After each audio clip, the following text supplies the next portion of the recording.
So ಈ T V ಇಂಡಸ್ಟ್ರಿನಲ್ಲಿ journey start ಆಗಿದ್ದು ಹೇಗೆ? ಅಯ್ಯೋ ಅದಂತೂ ಮಿರಾಕಲ್ ಐ ಕ್ಯಾನ್ ಸೇ.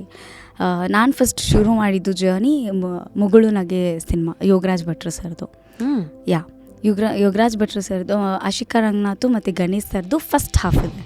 ಆ ಕಾಲೇಜ್ ಲವ್ ಸ್ಟೋರಿ ಇದೆ. ಆ ಲವ್ ಸ್ಟೋರಿನಲ್ಲಿ ನಾನು ಆಶಿಕಾ ರಂಗನಾಥ್ ಅವರ ಫ್ರೆಂಡು. ಸೊ ಆ ಕಡೆ ಸೈಡು ಧರ್ಮಣ್ಣ, ಗಣೇಶ್ ಸರ್ ಜೊತೆ. ಅವನಿಗೂ ನನಗೂ ಟಕ್ ಆಫರು, ಇವರಿಬ್ರಿಗೂ ಟಕ್ ಆಫರು. ಸಿಕ್ಕಾಪಟ್ಟೆ ಸೀನ್ಸ್ನ ಮಾಡಿದ್ವಿ ಆಯಿತಾ. ಈ ಎಡಿಟ್ ಅನ್ನೋರಿಗೆ, ಎಡಿಟರ್ ಬಗ್ಗೆ ನನಗೆ ಬೇಜಾರಾಗಿದೆ ಅವತ್ತಿನ ದಿನ. ಇಲ್ಲೂ ಇದ್ದಾರಾ? ಸಾರಿ.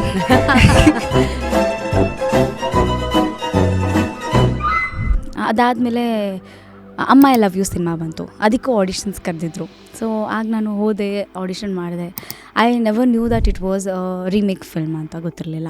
ಆಮೇಲೆ ಆ ಕ್ಯಾರೆಕ್ಟರ್ ಯಾರು ಮಾಡಿದ್ರು ಅದೂ ನಂಗೆ ಗೊತ್ತಿರಲಿಲ್ಲ. And I don't want to see that. ನಾನು ಎಲ್ಲೂ ಅಷ್ಟೇ ರೀಮೇಕ್ ಅಂದ್ರೂ ಅವ್ರು ಏನು ಮಾಡಿದಾರೆ ನೋಡಿ ಅಂದರೆ ನಾನು ನೋಡಲ್ಲ. ಇವ್ರು ಮಾಡಿದಾರಲ್ಲ ಹಂಗೆ ಮಾಡಿ ಅಂದರೂ ನಾನು ಮಾಡಲ್ಲ. ಎಷ್ಟು ಜನ ಶೋಗಳಲ್ಲಿ ವೆರವ I go for outdoor events ಎಲ್ಲ ದಿಸೇ ನೀವು ಉಮಾಶ್ರೀ ಥರ ಮಾಡಿ ಮಾಡಿ ಮಾಡಿ ನಾನು ಅದನ್ನು ಯಾವತ್ತೂ ಟ್ರೈ ಮಾಡಿಲ್ಲ ನಮ್ಮ ಶೋನಲ್ಲಿ. If you have tried and live, ಇಲ್ಲಿ ಟ್ರೈ ಮಾಡಿ ಲೈವಲ್ಲಿ ಏನಾರು ಹೇಳಿದ್ರೆ ಓಕೆ, ನಿಮ್ಗೊಂದು ಅಭ್ಯಾಸ ಇರುತ್ತೆ, ಒಂದು ಟ್ರಯಲ್ ಇರುತ್ತೆ. ಇಲ್ಲೇನೋ ನಾನು ಮಾಡೇ ಇಲ್ಲ ಆ ಥರ. So again suddenly go and tried there, ಬೇಡ ಅಂತ ಅನ್ನಿಸ್ತು. ಆಮೇಲೆ ನನಗೆ ಇಮಿಟೇಷನ್ಸ್ ಸ್ವಲ್ಪ ಬೇಡ ಅಂತ ಅವಾಯ್ಡ್ ಮಾಡಿದ್ದೀನಿ from beginning of my days.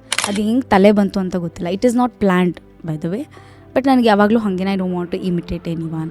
ನನ್ನಲ್ಲಿ ಏನಾದರೂ ಒಂದು ಬಂದರೆ ಬರಲಿ, ಅಕಸ್ಮಾತ್ ಬರಲಿಲ್ಲ ಅಂತಲೇ ತುಂಬ ಸಲ ಫೇಲ್ ಆಗಿದ್ದೀನಿ. ಫುಲ್ ವಿಡಿಯೋನ ನೋಡಿ ಆನ್ ರ್ಯಾಪಿಡ್ ರಾಶ್ಮೀಸ್ ಯೂಟ್ಯೂಬ್ ಚಾನಲ್.